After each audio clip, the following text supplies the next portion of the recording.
Well, welcome everyone to today's webinar titled Master Strategies to Deploy in the Fight Against Payment Fraud. This is Brian from Strategic Treasurer, and we're pleased you could join us as we consider how to be better prepared against fraud while improving operational efficiency.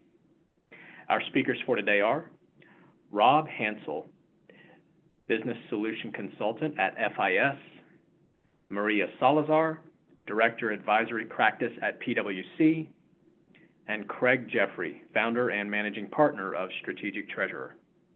Welcome, Rob, Maria, and Craig, and I'll now turn the presentation over to you. Thank you so much, Brian. Welcome, everyone. We're so glad you're spending part of your morning or afternoon or evening with us. We are excited about the topic, and Rob and Maria, welcome. Good to be talking with you today. Thank you. Thank you, Craig. Look forward to the discussion. It is quite the topic. How can we master the strategies and deploy them effectively in the fight against payment fraud? I think we know it's a pretty significant issue, but let's go through our agenda.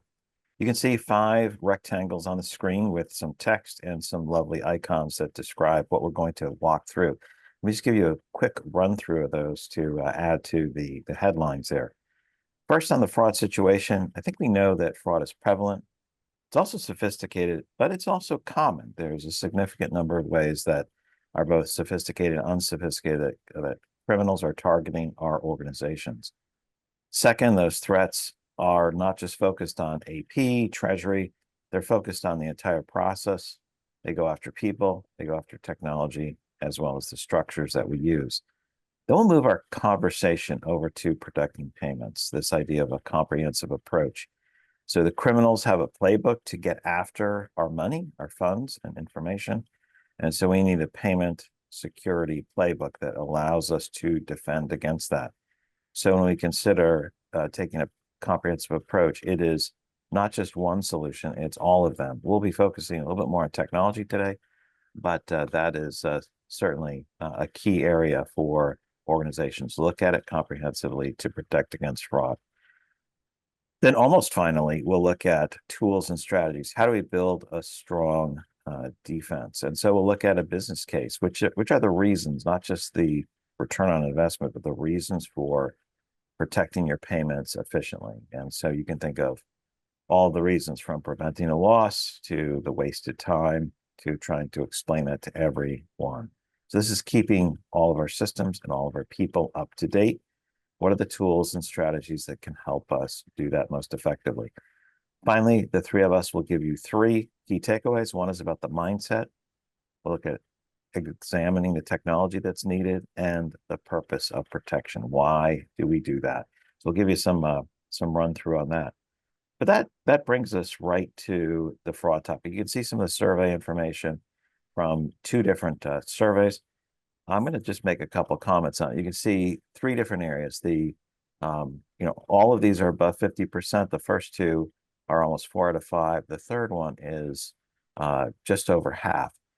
And I don't know that any of these are going to be surprising that fraud is as significant as it, or the impact is as big, but it is helpful to have it calibrated in this manner. And Rob, I don't know if you wanted to jump in here and get us started on what you think about when you look at these numbers. Yeah, so overall, maybe just a point of reference as to some of the terminology you'll also see, at least on the leftmost slide, is, ultimately FIS and Oxford Economics conducted some surveys this year involving 1,000 C-suite executives and business leaders. Participants came from financial technology decision-making roles across the U.S., the U.K., and Europe. The industries were diverse in where they were associated, whether it's financial services, technology, insurance, government, and others. But what they uncovered is there was a sense of tension within these organizations. And Oxford Economics referred to this as disharmony. So you'll see that term in the leftmost statistic. The term captures the friction caused by a number of persistent changes. And then these disharmonies included, in addition to fraud, which is listed here, cyber threats, human error, operational inefficiencies. and the growing complexity of regulatory environments. These aren't just technical issues, they're strategic concerns that impact how organizations function and grow. The study revealed 9 top sources of disharmony. The one relevant to today's discussion is that 75% of the respondents identified fraud as a source of disharmony within the organization. And then only cyber threats reported a higher percentage. If we dig in deeper for the second bullet point, as part of an AFP survey in 2025, 79% of organizations were victims of payment fraud or attacks or attempts in 2024, with the business email compromise, and we'll see this referenced as BEC throughout the presentation, being the most common method. And then lastly, 83 of the respondents surveyed that their firm prioritized risk management, yet 53% were unhappy with their fraud response plans. This all taking into account, it isn't all gloom and doom. There's a silver lining to this. These challenges also present opportunities. The survey revealed many of the leaders see potential for innovation and growth in the face of these disruptions. By addressing these issues head on, organizations can build resilience, improve efficiency, and even gain a competitive edge. Maria, I'd love it if you jump into if you had anything you wanted to add. Yeah, Greg. When I look at the slide and the information that's presented here, I really ask myself is not the if, but when. When is your organization be presented with fraud? Is your organization next? So those are important things that we'll be covering today on how to prevent that, right? Thanks. In that middle slide, 79% were victims of payment fraud attacks. That seems pretty reasonable. On the attempt side, I wonder if it's just not everybody who takes surveys knows that all the attempts that have occurred. And so it might be like, hey, I didn't see any, but they probably occurred at almost 100% of organizations. But that brings us over to the right tool. So this is a combination of some statistics as well as a discussion about the tools. And maybe we'll start off with Rob, and then Maria, you can jump in with some analysis on this. Yeah, as we discussed on the prior slide, respondents identified cybersecurity and fraud as the 2 most costly areas of friction and tension across the money life cycle. 41% reported that they were dissatisfied with their basic software tools for fraud detection and prevention methods. And this is key. It's an important topic as to detecting fraud, but what they've put in place isn't really covering their needs. And when we look at the tools, really, it's important to think that it's not just one single tool. You want to build multiple layers of defense. So we see a lot of organizations that have monitoring engines where basically they have rules and they're looking for, do I have a duplicate payment? Is there a large payment going out? Is it released after business hours? So those type of controls can help. But there's also more advanced analytics and models that can be put in place to define what that normal looks like, so that when there is something odd, it can be identified as a side pattern, as an outlier. We see a lot of companies also looking into external solutions that can help with pay verification or additional payment controls. And this will provide an added layer of security. But a lot of organizations are moving to the direction of having a payment hub. And this facilitates having a central system connected to the ERPs, to the bank, to those external fraud tools that are available, and allows the teams to look into more consistent processes and being able to identify and control fraud in a little bit better manner. Excellent. Thanks for that. Yeah, the hunt for better tools is certainly becoming more important in most companies. On the role of newer tech, I mean, Rob, you come from a tech company, so maybe you could talk us through not only this statistic, but just help us think through what you're advising companies on. Yeah, so maybe we'll start with this statistic as to, where do we get that number? What the heck is a payment hub or payment factory in this? And so taking a look at some of the sources of information out there, Modern Treasury's 2025 report reported that 64% of financial decision makers plan to upgrade payment operations with software. Some, 56% already use payment systems like FedNow or RTP. And then large corporations, a majority have adopted or are adopting payment factories. And then for small and medium-sized companies, adoption is growing and that there's more accessibility to a payment factory. So if we take a look at the estimated adoption, also, although there's not specific precise figures available, the sentiment is that approximately 50 to 70% of large corporations and an increasing proportion of small and medium-sized companies are adapting payment factories models for payment solutions. So that being said, let's shift over to how companies are detecting and preventing fraud in real time. So if we take the basis of that, the technologies being deployed would be through a payment hub or a factory, which incorporates typically core fraud detection capabilities. The components associated with fraud detection can vary based on need, regulatory requirement, to exposure to fraud. And so ultimately, it really depends on the profile of the company. The following are some of the approaches to real-time fraud detection. And these are all different options and capabilities and components that can be compiled to an overall solution. First is rule-based, which rule-based engines can leverage historical data, ultimately to be used to predict and prevent fraud before transactions are approved. This includes looking for, say, new beneficiaries or beneficiaries where instructions have changed, as Maria mentioned, duplicate payments, more frequent payments than usual, or amounts that are out of range from what we see typically for a given beneficiary. And that's something that can be done to prevent any changes to beneficiary information that typically would be a manual process, just as a second check. The other is to really begin advancing to AI and machine learning. And this is in the case where algorithms kick in, and they're created to do analysis on behavioral patterns, detect abnormalities in those particular transactions, and they have ability to adapt to new fraud tactics. One core capability or item to take into account is that once you put into place your fraud detection requirements, there's going to be a fraudster there that is going to introduce something new, and your system has to be able to take that into account. And then taking into a third option is third-party services. And in some cases, you have detection of fraud, but also, you need to be able to see from an account validation perspective, are those beneficiary account information valid?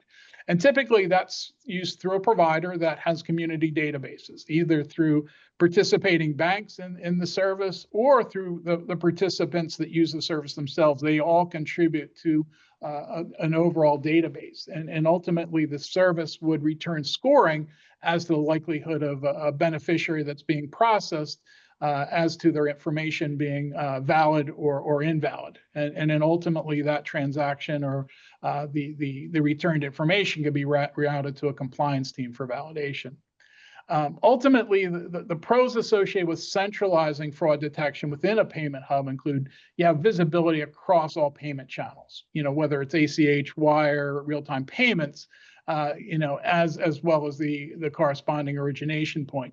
You have consistent detection across different channels. So, independent of the back office system, you're providing a consistent approach for validating. And then ultimately, you're enhancing the customer experience with a constant protection across the enterprise. Some of the cons are different payment methods may have localized data elements, where if you're using a third-party service for any validation, they may only support specific countries or regions as to the validation database that they're using. Yeah, Rob, this is maybe a little bit of a long wind up for the question, but you started off describing rules, rules that would, someone changes a pay information and they try to make a payment that should create some sense of alarm. And then you also talked about, using AI and machine learning for detecting anomalies or differences that activities that differed. What percentage? I know the answer is you need to use both, but do you see a percentage of which one's yielding more fruit right now. Well, in the case of AI, it is a learning process. So the rules-based is fairly rigid and static as to the parameters that you put into place, where AI is rule-based they're both based on historical data. So in any case, you have a need to train, which is a structured approach, where you basically feed the information with what's valid, what's invalid, and you have an unstructured approach, which the ultimate component learns for itself. But I think overall I would agree you need both. But again, depending on your budget and appetite and risk, that's where you can decide which ones will fit your needs more. And you also talked about community. So if other people have started shifting payments to Acme, supply company, to the new bank, you have some validation that others are making that change. And then I think you also mentioned there can be true validation of you send a payment, or you're providing some out of band validation as well. So data sets, working on communities or lists. So that was pretty comprehensive. All right. All right. Before we go to our poll question, Maria, any comments on that? No, I think from a community perspective, it also will introduce in the coming months, like more of how is my data being shared? Like, what are the risks from that perspective, right? Because now, if those pools are being used, what's protecting? So I think we talked about that, Rob, the other day. Some concerns that could be there on personal data, public information, right? So something to think about as more regulations come into play. All right, thank you so much. And so that brings us to poll question number 1. This is select 1. It's a single choice. It's about vulnerability. Which area of your payment process do you believe is most vulnerable to fraud attacks? So it goes from vendor onboarding, payment execution, bank portal access and credentials, reconciliation reporting, other, or ensure. So select one, select the best one that you can. If you're dead in the middle, pick whichever one you prefer. And we'll go ahead and show those after we get a sufficient number of people responding. If you can't see the poll or quiz on the screen, in the chat box, hopefully you can see the chat box, you can see some instructions about, are you in the browser? Are you in the Zoom app? Is it hidden behind other windows? There's a couple of those items to check through. Some organizations block any of the windows and pop-ups, but please use that to make sure you can see the poll and respond. After you've completed it, please follow FIS on LinkedIn. You can click the link there, go over and just follow FIS. And for those who aren't following Strategic Treasure, please do that with us as well. I know that's helpful to stay connected in those ways, and it's certainly beneficial for our marketing teams to see that type of engagement. All right, so we have, which area of your payment process do you believe is most vulnerable? Number 1, and number 1 is 51% said vendor onboarding and payment approvals. Number 2 is payment execution, bank portal access and credentials, and then reconciling and reporting. Who would like to comment on this first? I can start. I'm not surprised, honestly. I feel like that vendor onboarding is the point of entry. If there's compromise and the data is not accurate, that will be your first point of fraud in your organization. If you're entering the wrong details, if you don't have the right controls in validating and ensuring that as your payments are going out, that you have the right workflows and approvals in place. So this is not surprising on my side. Yeah, just over half. Rob, any thoughts? Yeah, and I'm actually going to comment on the third one, the bank portal access and credentials, and it's something that we run across, and also as a factor in selecting a solution where you eliminate use of those. Ultimately, you have users out in the field that have the ability to enter transactions and approve them, and there's no centralized visibility into who did what and when. And to me, that to me is a huge risk. We were talking with the bank last week on this, and they warn their customers again and again, never give away your credentials. Whatever the reason is, they're on the phone, the bank won't ever ask you for that. People do that repeatedly. And the losses are hundreds of thousands to millions of dollars because you gave away access. And it's criminals they want to be efficient. What's the easiest way we can get money? I get you to change it when you set it up, the number one option on this side, or I get someone to give away your credentials, and now I'm off to the races. So lots of good information from that. So we will go ahead and share this information with the slide. If we get 100 people typing FIS in the chat box, just type FIS. And if we get 100 people doing that, we will send them out to everybody. It'll show up on the page where the poll question instructions are, and we'll do that. So thank you for that. But Rob, we're going to call you right back to talk about use cases, and Maria will jump in as well. But why don't you start us off, Rob? Yeah, so I'm going to cover the first, the leftmost side of the slide, and we'll start out with anti-phishing control. So as I mentioned on one of the first slides, one of the key areas there is business email compromise, and this is where a fraudster, impersonates a senior executive or a vendor via an email and requesting an urgent payment. And we hear about this all the time, and there's multiple cases that are out there. I've also run across a case of a deep fake video conference call where they used AI to spoof a CEO doing a video call to an employee, but ultimately it's requesting a wire. What can you do to prevent that? Well, for the email side is to have an AI-based email scanning for specific language or suspicious language or sender anomalies. Where did that request come from? We mentioned approvals as it relates to payments. So payment verification requiring multiple levels of approval for any type of payment. Somebody's going to question it at some point. And then also validation of vendor bank details. Again, somebody requesting a payment, leverage the details that are in place, against that trusted registry. And then you also have AI and analytics to look for unusual patterns. So even though that request is coming in, say, from a vendor, look to see if it aligns with their usual patterns that are out there.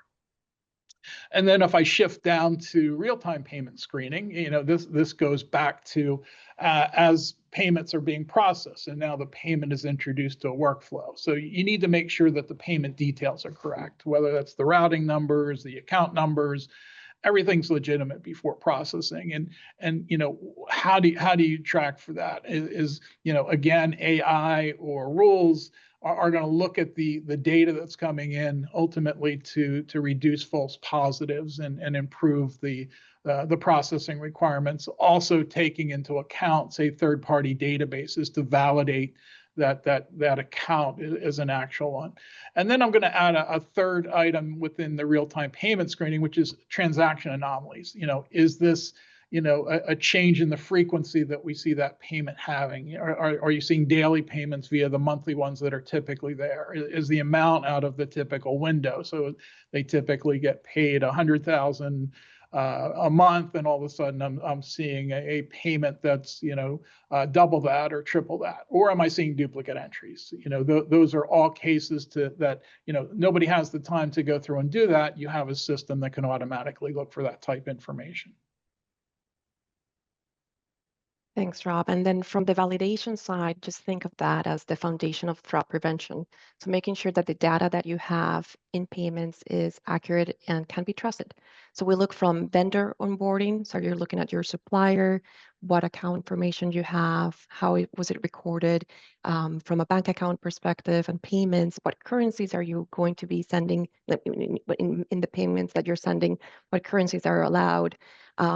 Looking at your policy, right? Like what are the validation controls that you would have in place? So an example here is if you receive an email notifying you that the vendor has changed payment instructions, what are the steps that are going to be taken? Are you going to go ahead and make the change in the system? Are you adding an additional layer of control when the first payment is being sent to a vendor that had instructions change? Is that being flagged? Then from the anomaly detection is more of those behaviors that surpass those rules that you have set in place. The behavior that you're monitoring, if you're paying a vendor $50,000 once a month, and now on a given week you see 3 payments, that is going to be an anomaly. It's an unexpected behavior that you wouldn't see in your system based on those rules and controls that you have. Thank you for that. And then we have a couple questions or comments in the chat box. I'll just cover those. We didn't have a choice for in the poll for DDA vulnerability or debit blocks in place on accounts, ACH, positive pay, check positive pay. Those are good, certainly good questions, good things to have. There is what is a good vendor onboarding and payment test? You advise testing a dollar transaction confirmation with all new vendors. We do advise testing a small amount in addition to the out-of-band confirmation. It's fairly simple. They can confirm back the amount as long as you're following out-of-band confirmation. There's other questions. We may pick those up later. Maria and Rob may pick those up. But that we'll flip over to implementing controls. We'll do the same pattern where Rob covers the left side and Maria covers the right-hand side. Yeah, and so ultimately, as mentioned, as we did that survey, their firm ultimately, supported the prioritization of risk management, but ultimately, they weren't in some cases happy with the solutions that they had in place. But overall, it seems to be a core function of any organization. And finding that right balance, right, from security measures and the speed of your business. Payroll, supplier payments, customer refunds can't sit in a queue indefinitely, right? So it's finding the right balance between what you need to be running behind the scenes to ensure that you're effective and have the right controls. So you might look into a risk-based monitoring. For example, low-risk payments like payroll would be straight through process, so those wouldn't necessarily be stopped. But if you have a high-value wire, then that might require dual approval or a second check. So another key here aspect is to ensure that you have the payee details and automating how you're verifying those to try to avoid a lot of those manual checks, looking to improving those processes from an automation perspective. And it's not just going to be about the technology aspect as well. The training aspect is very important. So ensuring that your team knows how to respond if something is flagged, that they have the time and can act on those quickly to avoid impacting your payment process and the timing of those payments being sent out. Excellent point about the team being needing training. That brings us, as you've all been waiting for, poll question number 2, and that should pop up on your screen by voice command. So fraud prevention strategies. This is a select all that apply. You can select 1, 2, or all of them, whichever ones apply to you. Which fraud prevention strategies are you currently using or considering? Considering notably, right? Not just generally, but are you considering? So go ahead and select all that apply to for your organization. Give everybody a chance to fill those in. And Rob, Maria, there's 2 more Q&A. If you pull up the Q&A screen, you can see 2 other questions from John. If you want to take one of those, that's fine too. I guess there are more statements, I guess, than questions. But for those of you who have submitted, who've made your selections and hit submit, you can feel free to go in the chat box. If you haven't done it already, type FIS. We need 22 more to hit our 100 people typing FIS to show you love data like we do, and you'll get all the poll results for that simple work effort, typing FIS. Here are the answers. Number 1, multi-factor authentication, 72%. I think every bank that's on here would say, why isn't that 100%? Number 2 is it's almost a tie. Employee fraud prevention training takes the lead with the bigger 68%, and layered approvals is a lower 68%. And then we go to advanced fraud detection, payment hubs. Payment hubs, Rob, that's mentioned. You're getting through on the webinar, which is good. Any comments? Who would like to go first on any comments on this? Yeah, hopefully after today, the team has a better idea in terms of like the additional layer of security by having a centralized system. I think that potentially that percentage will increase there when we do a future webinar. But I think, yeah, multi-factor is key. And the employee fraud prevention, I think that one is important also to look into how you're delivering that training. That specialized training, not only from a cybersecurity perspective, but also on the payment side. Excellent. Yeah, and I'm just going to chime in on payment hubs. It seems to match the at least the statistics we presented of 60% leveraging payment hubs today. Most organizations doing that. So the 37% is the additional 40%. So hopefully that is the case there. Yeah, I would be. We see a lot of we do see a lot of use of payment hubs. The technology, the use of payment hubs on 100% level across organizations is certainly a much lower percentage, but they're making progress, right? If you have 12 systems that are reporting, instead of trying to fix 12 different systems, you push it through a payment hub and you can resolve this. So real good stuff. Excellent. And it's also good to keep Brian counting up everybody typing FIS.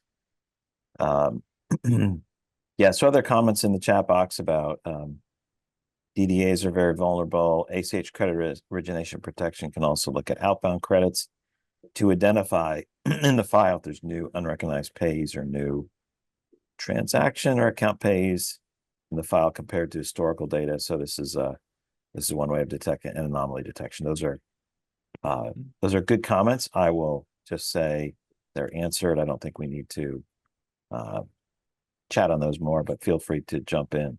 And we have enough people who typed FIS, so you guys are an awesome audience. Really appreciate it. Creating the business case, Maria, why don't you start us off with this? I mean, sometimes people think a business case is just dollars and cents, the return on investment, but it's bigger than that. And maybe you can walk us through the key thinking points on this.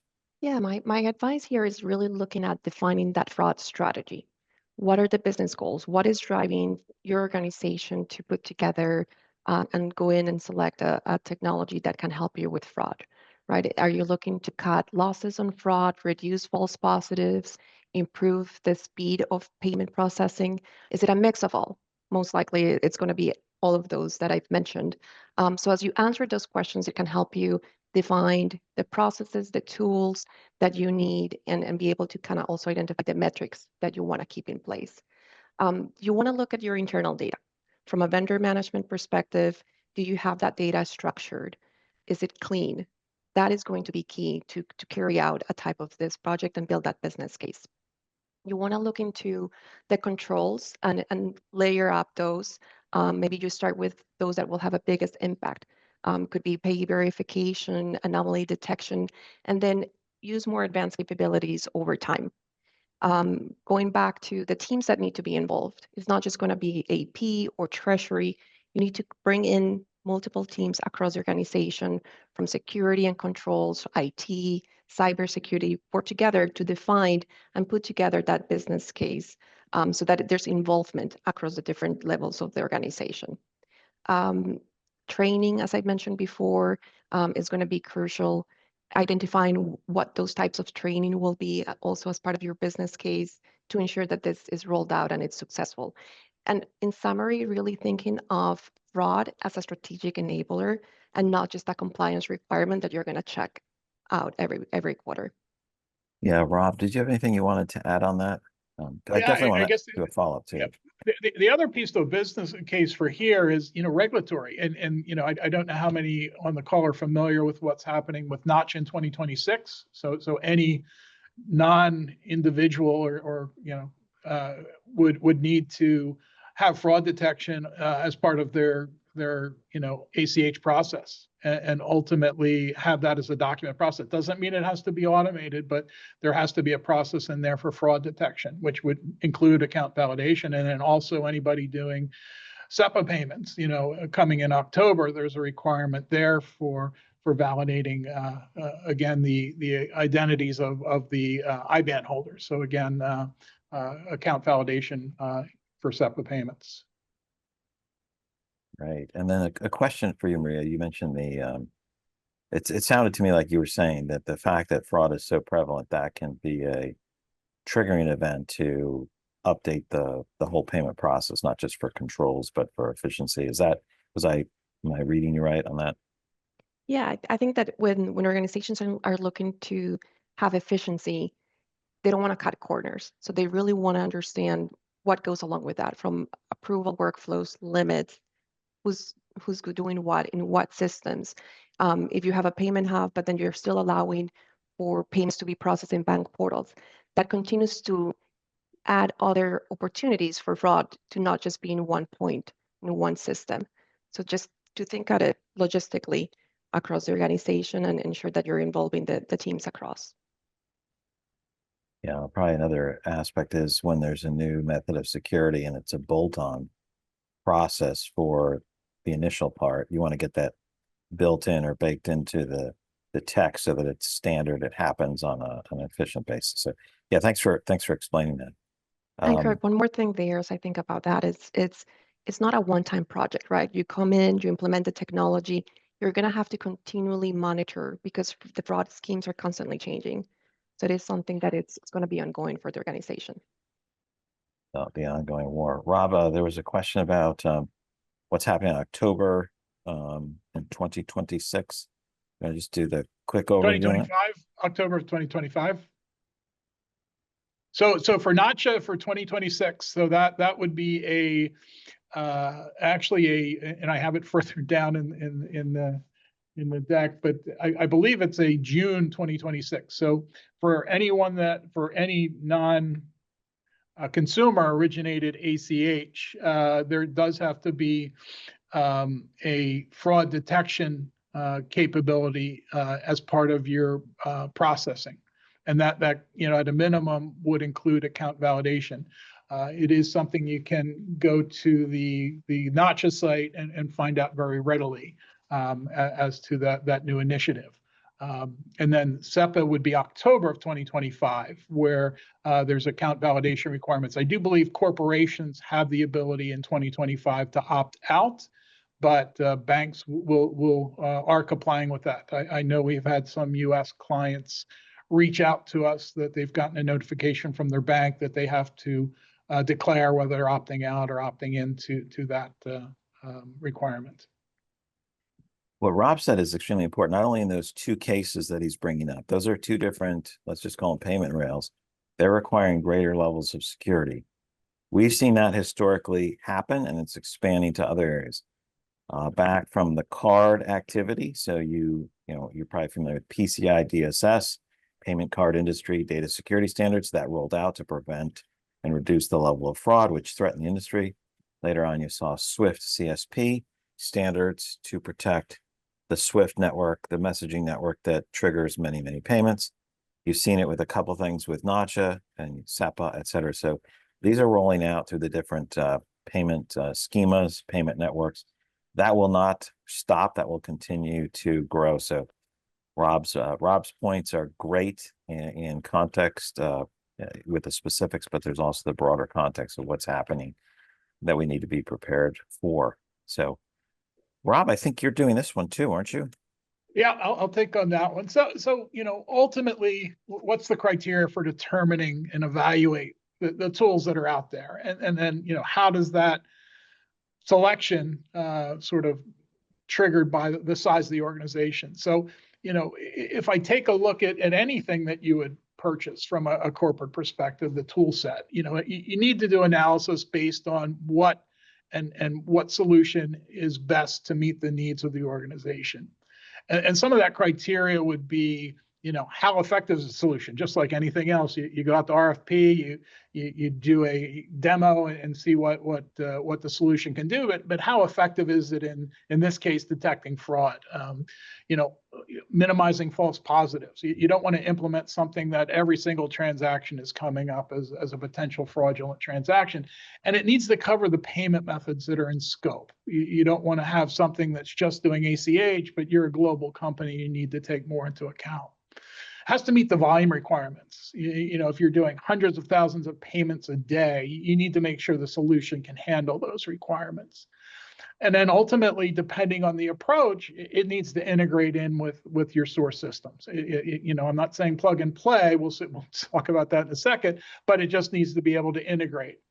And then it has to be able to provide, real-time feedback as to the status of a given transaction. You can't hold up your payment process because the solution that you selected is in a batch mode. It needs to be real time and providing that feedback and flagging the entries accordingly.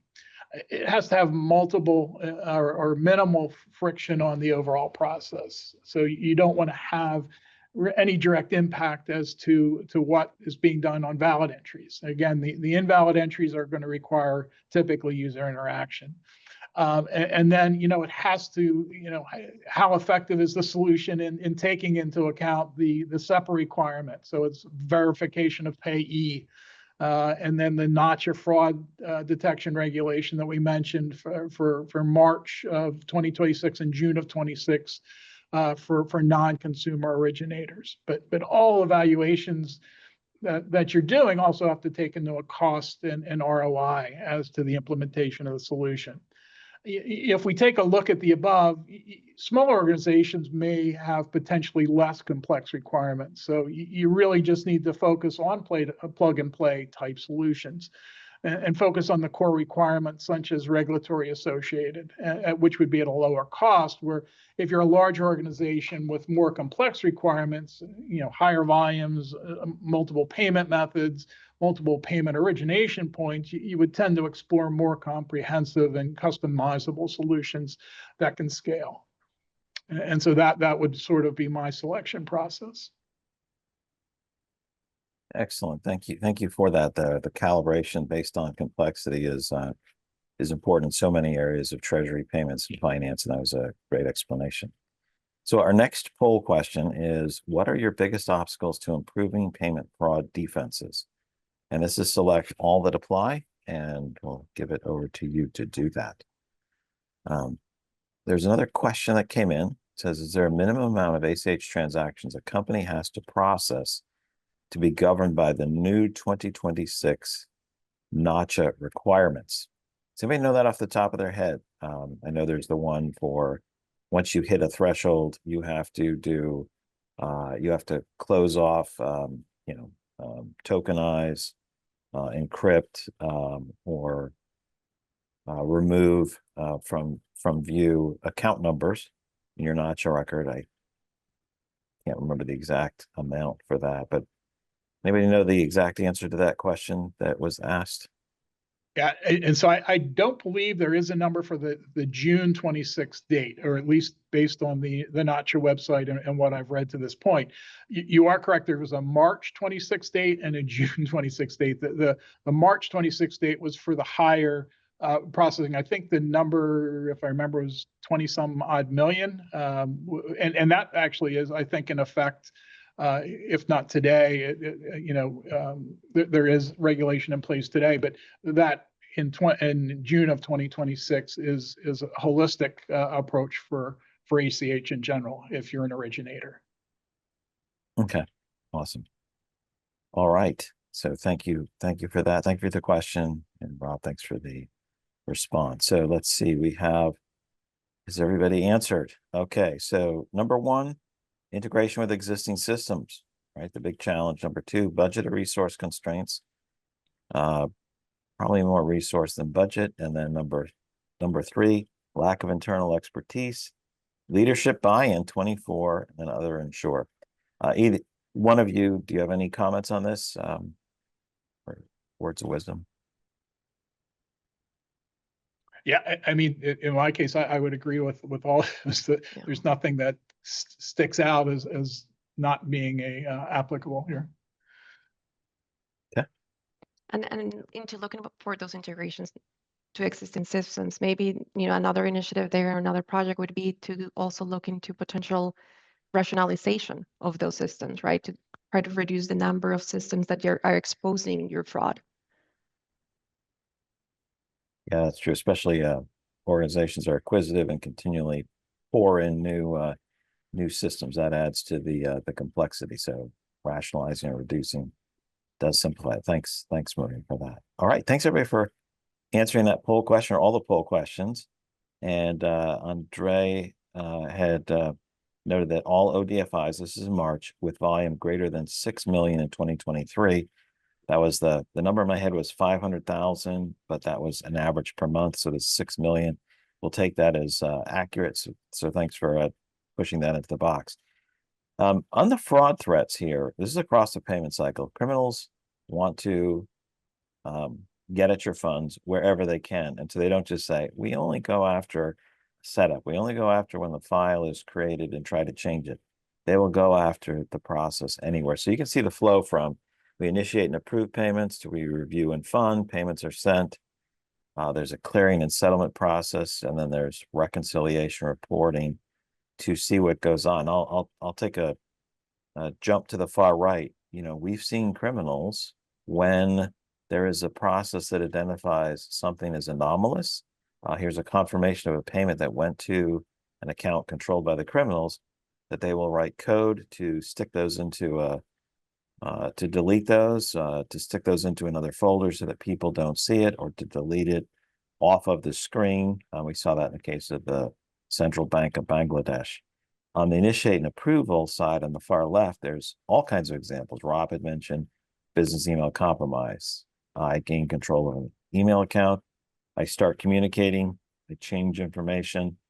People view that as a trusted account. Or I just try to spoof people by sending information, and usually with a dialogue box going on. Don't immediately say change banking information, carry on a conversation, and then shift it. Those are very, very significant issues that are catching many people. Maria, feel free to jump in and talk about other fraud threats across the spectrum of the cycle here. One that I can also think about is your network, the securities that you have in place when you're moving files from your ERP to a payment hub. You still need to ensure that you're having those network securities tight.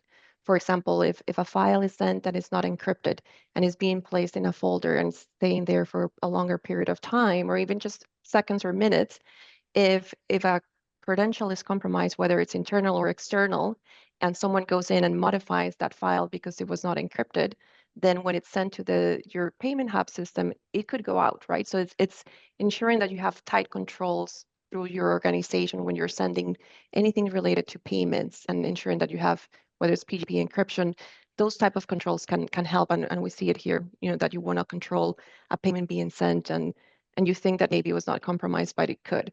On the confirmation emails and those type of fraudulent statements or confirmation messages that could come through, that can delay your response to a potential fraud, right? If you don't identify that that email confirmation is incorrect or is a fraud related item, you're not going to trigger that behavior of, okay, this is something that happened, a payment was sent out that was not expected. So it's really happening across the payment cycle. I agree with you, Craig. Nicely said and done. So the security landscape, this is not a complete or comprehensive picture of the security landscape. There's multiple areas. The top item sticking, you know, at the 12 o'clock on the traditional clock is payment security training. Not just securities training, cybersecurity training, but payment security training, understanding what goes on, what are the issues, how criminals are attacking organizations, what are the defenses. Those are crucial. On the bottom left, I'll pick that one as well. It's payment assessments. Reviewing your own processes every year makes sense to see where you might have weaknesses.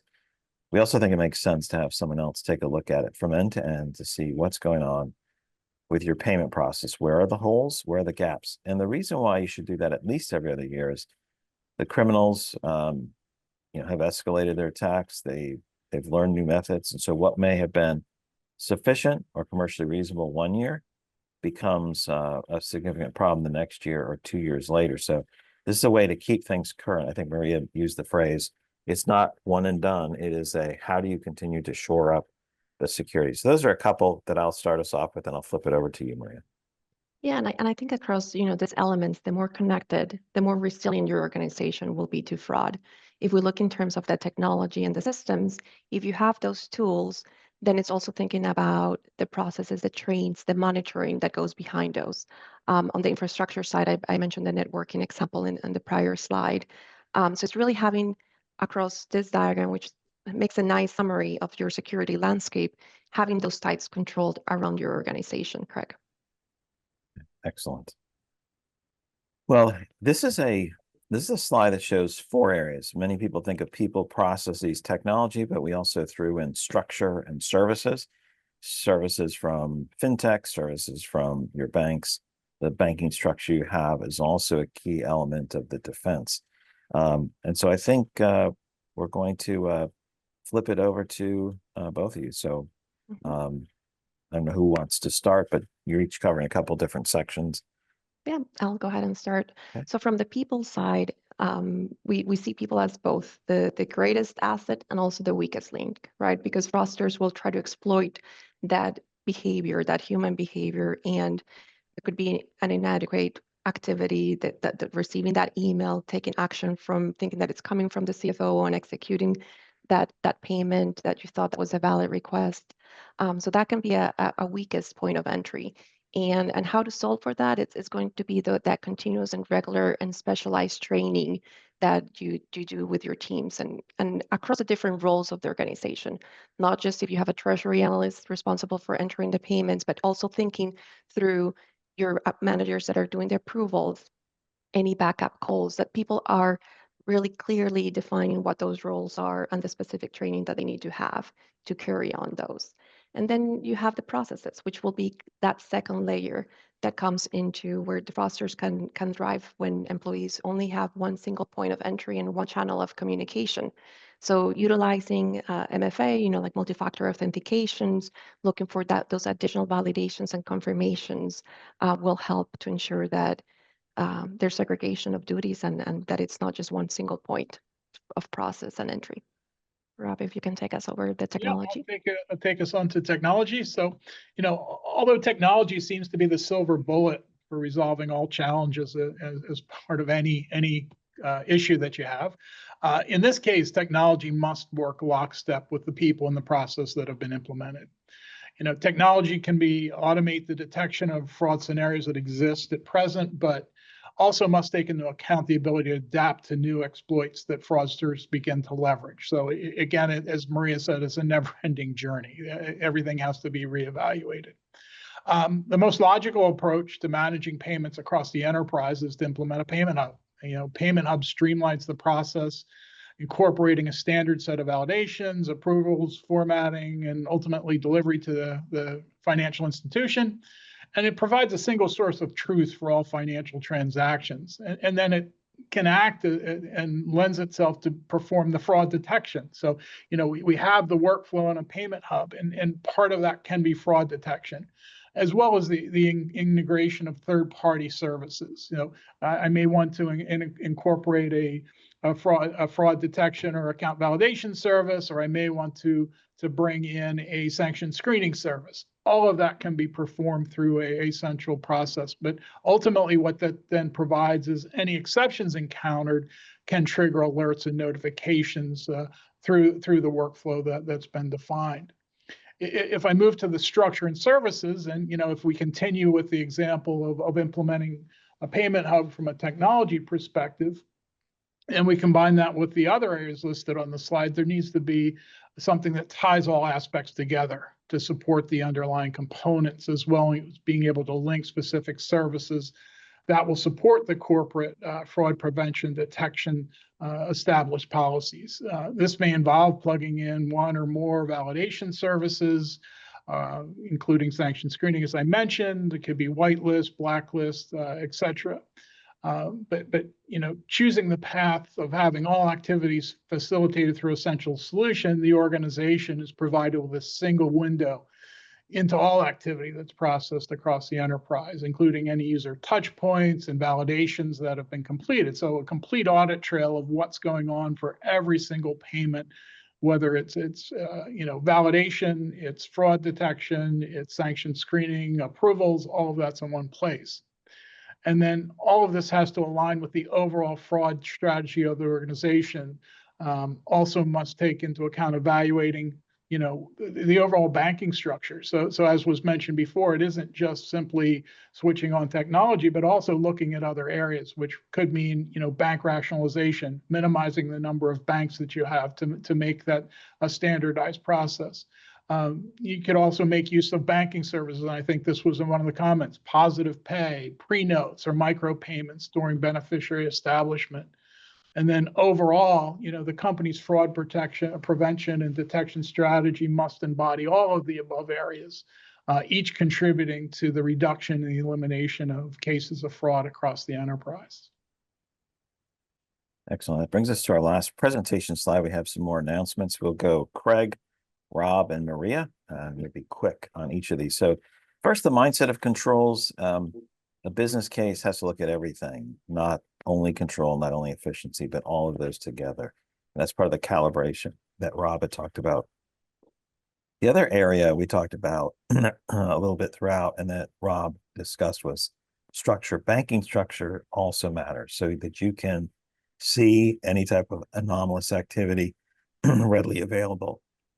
In addition to seeing all of your accounts every day, the ability to isolate activity through flows matters as well. So I'll flip it over to you, Rob. Yeah, I mean, ultimately with the technology, typically it would be, a holistic solution, but security is paramount into that process, and it has to be integrated as overall as part of that. And then, secondly, if we take a look at what's the best way to do it, if it was a system by system or a consolidated approach, there's pros and cons with both, but ultimately I would suggest a centralized approach. Everything is standardized through a given solution. And last, on the purpose side, I want to leave you with a thought here. Fraud prevention isn't just about the compliance or the technology. It's really about why is your company interested in investing time and resources in securing payments. So we have these questions of what's driving the value and the focus of securing the payments. What does your organization recognize in terms of the value and the tools? And what types of fraud are you particularly looking to stop, right? So my encouragement is to take these questions back to your team, align on that purpose, create that fraud strategy, and get leadership involved to get this buy-in on why this is critical for your organization. Rob, it's been great talking with you. Thank you, everybody, for paying attention to us. Brian has a few quick announcements that are crucial. Brian? Thank you, Craig, and thank you everyone for joining us today. The CTP and FP&A credits, today's webinar slides, and a recording of today's webinar will be sent to you within 5 business days. And for more on payment security, be sure to download the Payment Security and Fraud Prevention ebook by clicking the link in the chat box. Thank you, and we hope you have a good rest of the day.